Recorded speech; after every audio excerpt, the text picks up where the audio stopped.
Chapter 7. The Perfection of Diligence. The definition of diligence. Having patience, I should develop enthusiasm, for enlightenment will dwell only in those who exert themselves. Just as there is no movement without wind, so merit does not occur without enthusiasm. So what is enthusiasm? It is finding joy in that which is wholesome. Its opposing factors are explained as laziness, attraction to what is unwholesome, and despising oneself out of despondency. Abandoning the laziness of idleness. Because of attachment to the pleasurable taste of idleness, because of craving for sleep, because of having no disillusion with the misery of samsara, laziness grows very strong. Enmeshed in the snare of disturbing emotions, I have entered the snare of birth. Why am I still not aware that I lived in the mouth of the Lord of Death? Do I not see that he is systematically slaughtering my species? Whoever remains soundly asleep surely behaves like a buffalo with a butcher. When having blocked off every escape route, the Lord of Death is looking for someone to kill, how can I enjoy eating? And likewise, how can I enjoy sleep? For as long as death is actually approaching, then I shall accumulate merit. Even if I then put a stop to laziness, what will be the use? That is not the time. When this has not been done, when this is being done, and when this is only half finished, suddenly the Lord of Death will come, and the thought will occur, oh no, I'm done for. Their faces flowing with tears, and their eyes red and swollen with sorrow, my relatives will finally lose hope, and I shall behold the vision of the messengers of death. Tormented by the memory of my evils and hearing the sounds of hell, in terror I shall clothe my body in excrement. What virtue can I do in such a delirious state? If even in this life I shall be gripped with fear, like that of a live fish being rolled in hot sand, why even mention the unbearable agonies of hell that will result from my unwholesome deeds? How can I remain at ease like this when I have committed the actions that will bear fruit in my delicate infant's body encountering boiling acids in the hell of tremendous heat? Much harm befalls those with little forbearance and those who want results without making any effort. While clasped by death, they shall cry like the gods, oh no, I'm overcome by misery. Relying upon the boat of a human body, free yourself from the great river of pain, as it is hard to find this boat again. This is no time for sleep, you fool. Abandoning the attraction to the unwholesome. Having rejected the supreme joy of the sacred Dharma, which is a boundless source of delight, why am I distracted by the causes for pain? Why do I enjoy frivolous amusement and the like?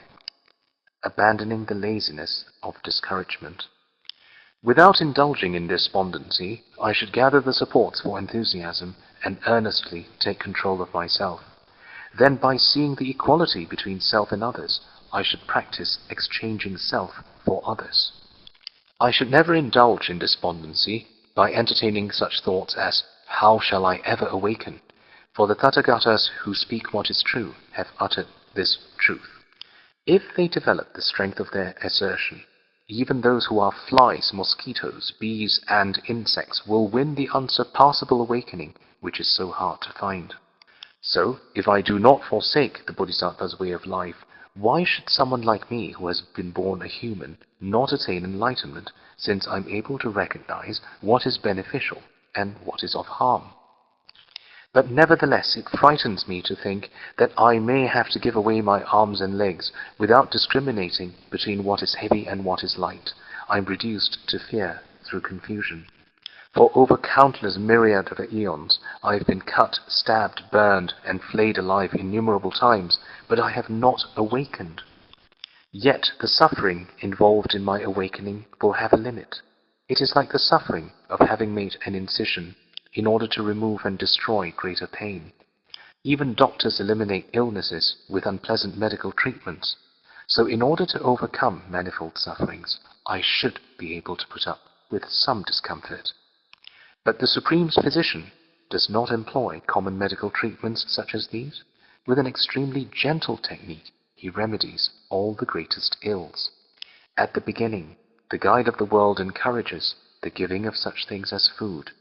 Later, when accustomed to this, one may progressively start to give away even one's flesh.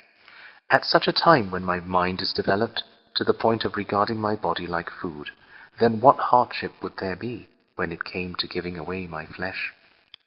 Having forsaken all evil, there would be no suffering, and due to wisdom, there would be no lack of joy. But now, my mind is afflicted by mistaken conceptions, and my body is caused harm by unwholesome deeds. As their bodies are happy due to their merits, and their minds are happy due to their wisdom, even if they remained in cyclic existence for the sake of others, why would the compassionate ones ever be upset? Due to the strength of his bodhicitta, the bodhisattva consumes his previous evils and harvests oceans of merit.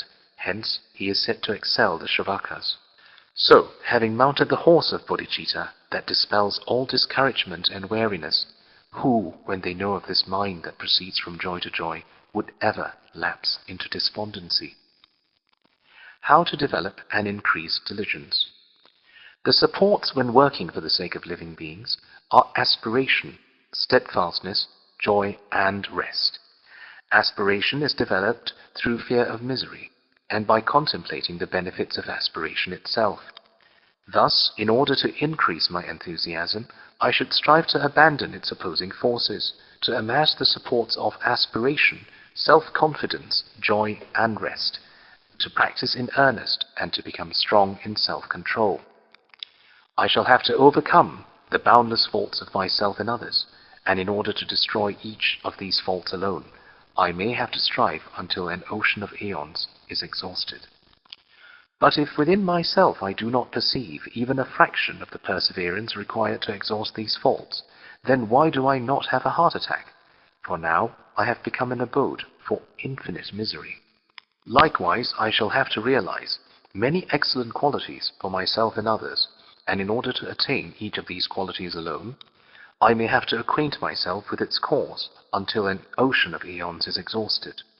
But I've never developed acquaintance with even a fraction of these excellences. How strange it is to squander this birth I have found by some coincidence.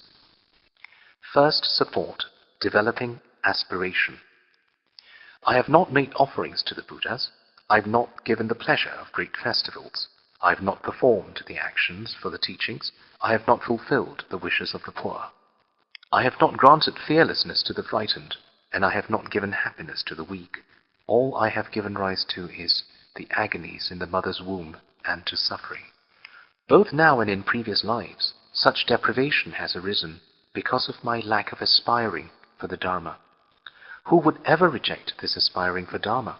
The Mighty One himself has said, that aspiration is the root of every facet of virtue. Its root is constant acquaintance with the ripening effects of actions.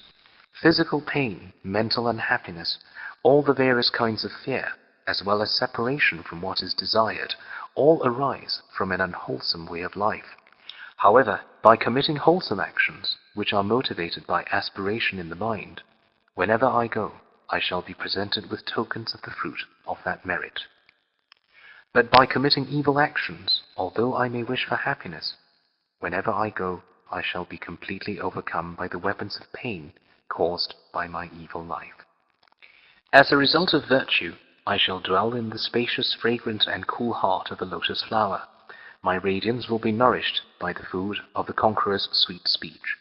My glorious form will spring from a lotus unfolded by the Mighty One's light, and as a bodhisattva I shall abide in the presence of the conquerors.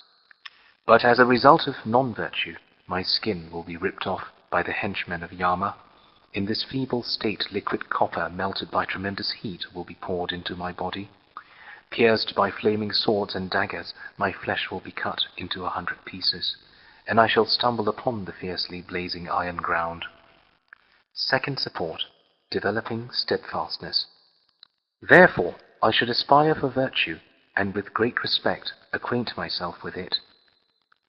Having undertaken the wholesome in the manner of Vajravaja, I should then proceed to acquaint myself with self-confidence. First of all, I should examine well what is to be done, to see whether I can pursue it or cannot undertake it. If I am unable, it is best to leave it. But once I have started, I must not withdraw. If I do, then this habit will continue in other lives, and evil and misery will increase. Also, other actions done at the time of its fruition will be weak and will not be accomplished. Self-confidence should be applied to wholesome actions. The overcoming of disturbing conceptions and my ability to do this, thinking I alone shall do it, is the self-confidence of action. Powerless, their minds disturbed, people in this world are unable to benefit themselves. Therefore, I shall do it for them, since unlike me, these beings are incapable. Even if others are doing inferior tasks, why should I sit here doing nothing? I do not do those tasks because of self-importance. It would be best for me to have no such pride. When crows encounter a dying snake, they will act as though they were eagles. Likewise, if my self-confidence is weak, I shall be injured by the slightest downfall. How can those who out of faint-heartedness have given up trying, find liberation because of this deficiency? But even the greatest obstacle will find it hard to overcome, one with self-confidence who is developing exertion. Therefore, with a steady mind, I shall overcome all falls. For if I am defeated by a fall, my wish to vanquish the three realms will become a joke. I will conquer everything, and nothing at all shall conquer me. I, as a son or daughter of the lion-like conqueror, should remain self-confident in this way. Whoever has self-importance is destroyed by it. He is disturbed and has no self-confidence. For those with self-confidence do not succumb to the power of the enemy, whereas the former are under the sway of the enemy of self-importance. Inflated by the disturbing emotions of my self-importance, I shall be led by it to the lower realms. It destroys the joyous festival of being human. I shall become a slave, eating the food of others. Stupid, ugly, feeble, and everywhere disrespected, tough people, bloated by conceit, are also counted among the self-important. Tell me, what is more pathetic than this? Whoever seizes self-confidence in order to conquer the enemy of self-importance, he is the self-confident one, the victorious hero. And in addition, whoever definitely conquers the spread of this enemy's self-importance completely wins the fruit of a conqueror, fulfilling the wishes of the world. If I find myself amidst a crowd of disturbing emotions, I shall endure them in 1,000 ways. Like a lion among foxes, I will not be affected by this disturbing host. Just as men will guard their eyes when great danger and turmoil occur, likewise I shall never be swayed by the disturbances within my mind, even at times of great strife. It would be better for me to be burned, to have my head cut off and to be killed, rather than ever bowing down to those ever-present disturbing emotions. Third support, working with great joy. Just like those who yearn for the fruits of play, a bodhisattva is attracted to whatever task he may do. He never has enough, it only brings him joy. Although people work in order to be happy, it is uncertain whether or not they will find it.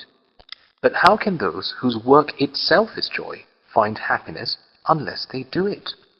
If I feel that I never have enough sensual objects, which are like honey smeared upon a razor's edge, then why should I ever feel that I have enough merit which ripens in happiness and peace? Thus, in order to complete this task, I shall venture into it just as an elephant tormented by the midday sun plunges into a cool, refreshing lake. Fourth support, rest. When my strength declines, I should leave whatever I am doing, in order to be able to continue with it later.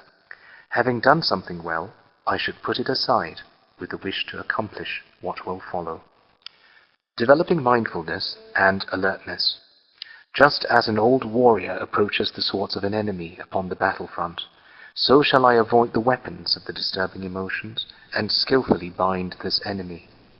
If someone has dropped his sword during battle, he would immediately pick it up out of fear. Likewise, if I lose the weapon of mindfulness, I should quickly retrieve it, being afraid of hell. Just as poison spreads throughout the body, in dependence upon the circulation of blood, likewise, if a disturbing conception finds an opportunity, unwholesomeness will permeate my mind. Those who practice should be as attentive as a frightened man carrying a jar full of mustard oil who is being threatened by someone with a sword that he will be killed if he spills just one drop. Just as I would swiftly stand up if a snake came into my lap, likewise, if any sleep or laziness occur, I shall quickly turn them back. Each time something unwholesome occurs, I should criticize myself and then contemplate for a long time that I shall never let this happen again. Likewise, in all these situations, I shall acquaint myself with mindfulness. With this motivation as a cause, I shall aspire to meet with teachers or accomplish the tasks they assign me. Gaining mastery. In order to have strength for everything, I should recall, before undertaking any action, the advice in the chapter on conscientiousness, and then joyfully rise to the task. Just as the wind blowing back and forth controls the movement of a piece of cotton, so shall I be controlled by joy, and in this way accomplish everything.